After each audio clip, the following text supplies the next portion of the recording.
Coluna vertebral. Coluna vertebral é dividida em cervicais, torácicas, lombares, sacrais e caudais. É constituída por vértebras, variando o número entre espécies domésticas e entre espécies de uma mesma espécie.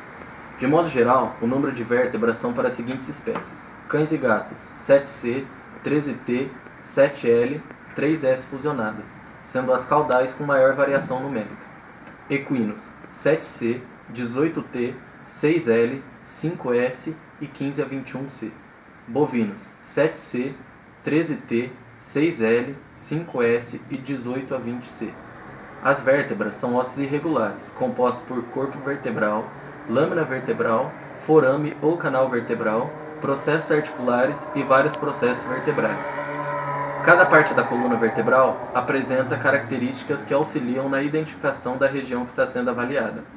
É muito importante conhecer essas características e também o fato que é possível ocorrer variação numérica nos formatos e componentes das vértebras, a fim de se evitar confusão na interpretação das imagens.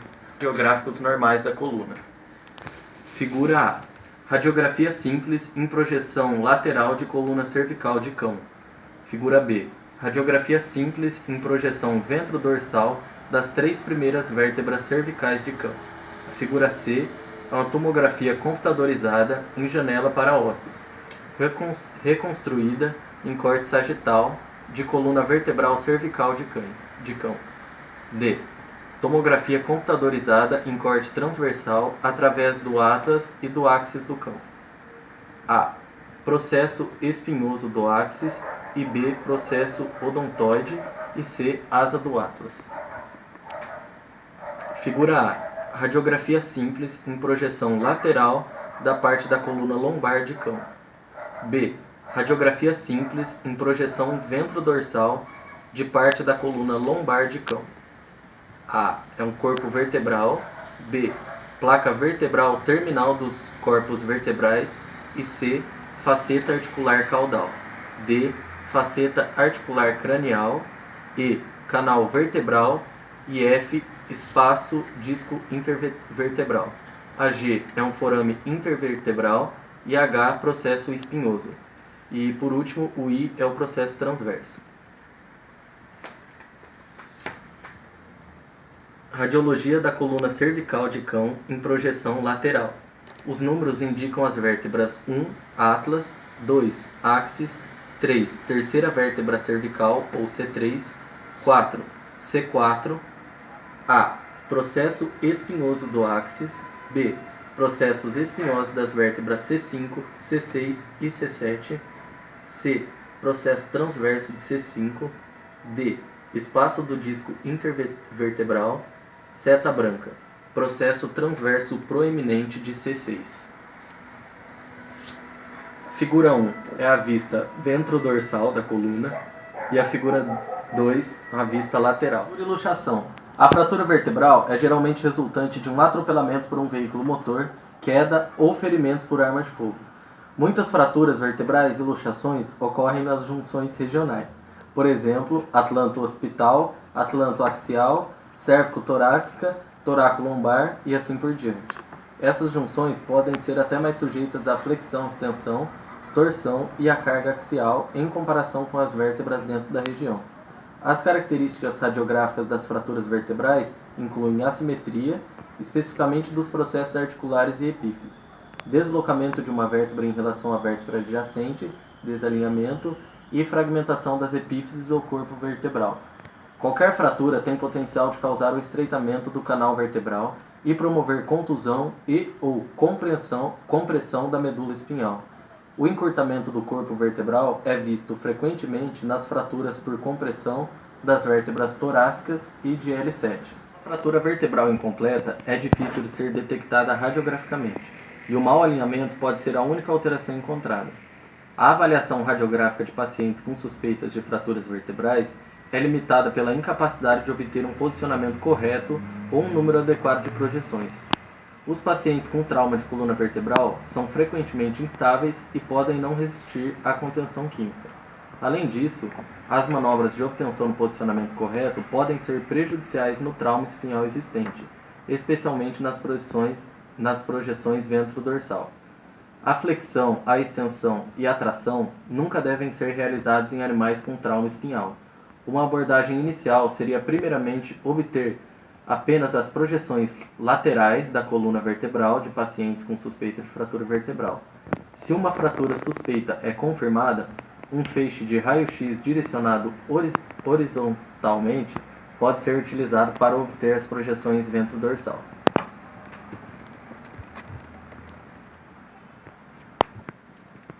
Cão, Doberman Pinscher, 6 anos. Sinais clínicos de espondilomielopatia cervical.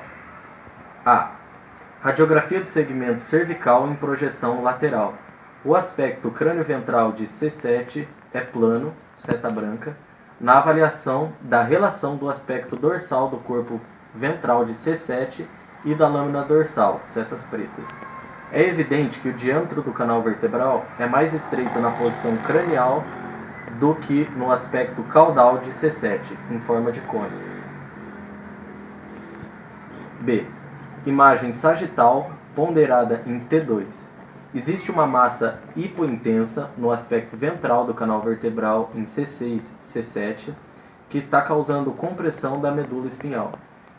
Isto é, consistente com a protrusão do disco e ou hipertrofia do ligamento longitudinal dorsal como resultado da instabilidade crônica. A medula espinhal tem uma área de apagamento de hiperintensidade em T2, seta branca, o que é consistente com uma contusão de compressão crônica. Há também uma redução do diâmetro da medula espinhal em C4, C5. C. Imagem transversal ponderada em T2 da medula espinhal em C6, C7.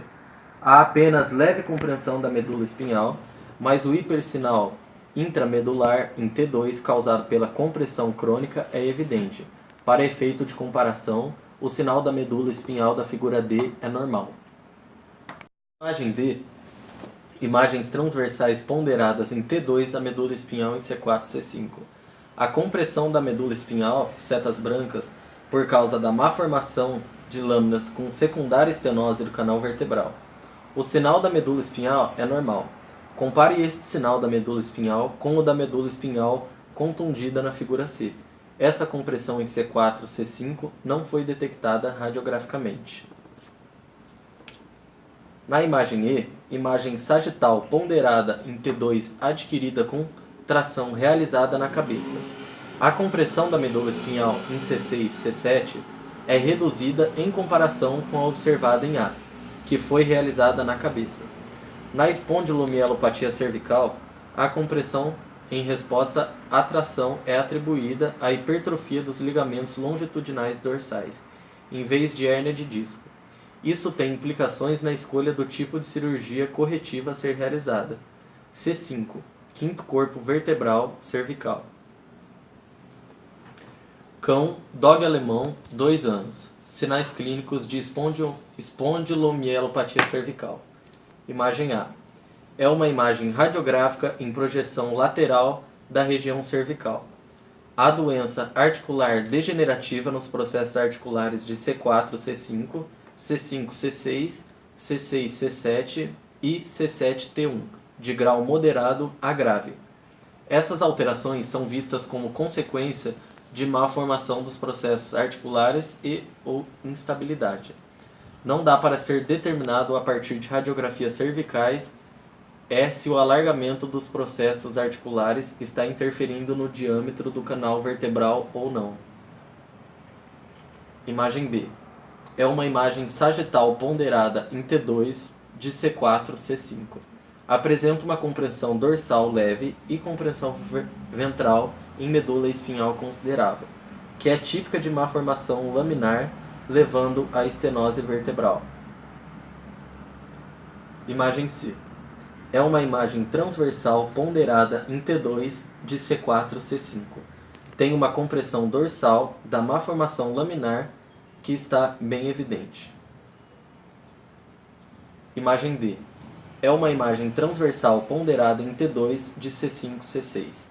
Neste local, ocorre o estreitamento bilateral do canal vertebral com compressão da medula espinhal, setas brancas. resultando na malformação do processo articular hiperostótico, estendendo-se para o canal vertebral. Imagem I. É uma imagem transversal ponderada em T2 de C6, C7.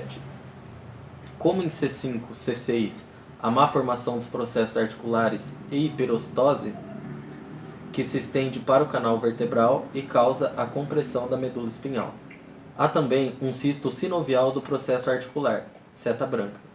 Eles desenvolvem-se secundariamente à doença articular degenerativa e, se forem grandes o suficiente, podem estender-se para o canal vertebral e contribuir para a compressão da medula espinhal. Neste caso, este cisto não está causando a compressão neutral. O estreitamento da porção lateral do canal vertebral, observado em C5-C6 e C6-C7, não foi evidenciado radiograficamente. C5, quinto corpo vertebral cervical. Caso 3. Imagem A.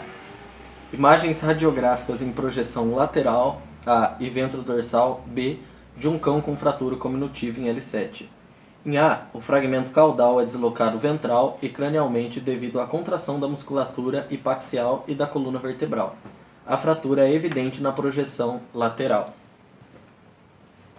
Em B, L7 tem redução do seu tamanho e, se isto não fosse identificado, a fratura seria perdida. Há um ligeiro desalinhamento sagital dos processos espinhosos de L7 e S1, setas pretas, por causa da rotação axial do fragmento caudal, mas esta é uma alteração discreta. Devido à sua natureza tomográfica, a tomografia computadorizada é superior à radiologia para a identificação e caracterização de fraturas vertebrais. Em 30 cães com trauma da coluna vertebral, a sensibilidade radiográfica para fraturas e luxações foi de apenas 72% e 77%, respectivamente. Fragmentos ósseos dentro do canal vertebral e estreitamento do canal vertebral muitas vezes não foram observados. A abordagem de 3 compartimentos tem sido defendida para avaliar a gravidade e instabilidade das luxações. A vértebra é dividida em 3 áreas: dorsal, média e ventral. O compartimento dorsal contém o arco vertebral, processos articulares e os ligamentos de apoio. O compartimento médio contém a medula espinhal, o ligamento longitudinal dorsal, o ânulo fibroso e a margem dorsal do corpo vertebral. O ânulo e o ligamento longitudinal ventral. Se 2 ou mais compartimentos estiverem envolvidos, a fratura luxação é provavelmente instável e requer estabilização. Com fraturas vertebrais e luxações, as lesões dos tecidos moles estão invariavelmente presentes e podem envolver a medula espinhal, os discos invertebrais e o tecido conjuntivo. A protrusão do disco pode estar presente. Portanto, a tomografia computadorizada ou a imagem por ressonância magnética devem ser consideradas em todos os animais com lesão vertebral. Condições metabólicas e não classificadas. Hiperostose esquelética idiopática difusa, chamada também de DISH. É raramente encontrada em cães. As principais características incluem a grande proliferação óssea linear ao longo do aspecto ventrolateral da coluna vertebral e a anquilose. DISH em uma radiografia lateral direita, de Golden Retriever, 9 anos, fêmea. Mucopolissacaridose. As alterações radiográficas de mucopolissacaridose do tipo 6 em gatos incluem múltipla anormalidade esquelética. Na coluna vertebral, as principais alterações são o remodelamento e a alteração morfológica da vértebra, a espondilose deformante e o desenvolvimento anormal do processo odontoide. Essas alterações são principalmente uma manifestação da displasia epifisária vertebral. Mucopolissacaridose em uma radiografia lateral de um gato. Osteopenia. O hiperparatiroidismo secundário nutricional pode resultar em uma diminuição generalizada da radioopacidade óssea com adelgaçamento cortical e trabecular da vértebra e fratura patológica. Geralmente, o grau de perda óssea insuficiente para a detecção nas radiografias simples da coluna vertebral. 1. A diminuição do espaço articular é uma marca registrada do desgaste articular, mas nem sempre é visível em exames de raio-x simples. 2 e 3. Os teófitos são proeminências ósseas que vão se formando em torno da articulação. Aumentam muito ao atrito articular e diminuem o arco de movimento.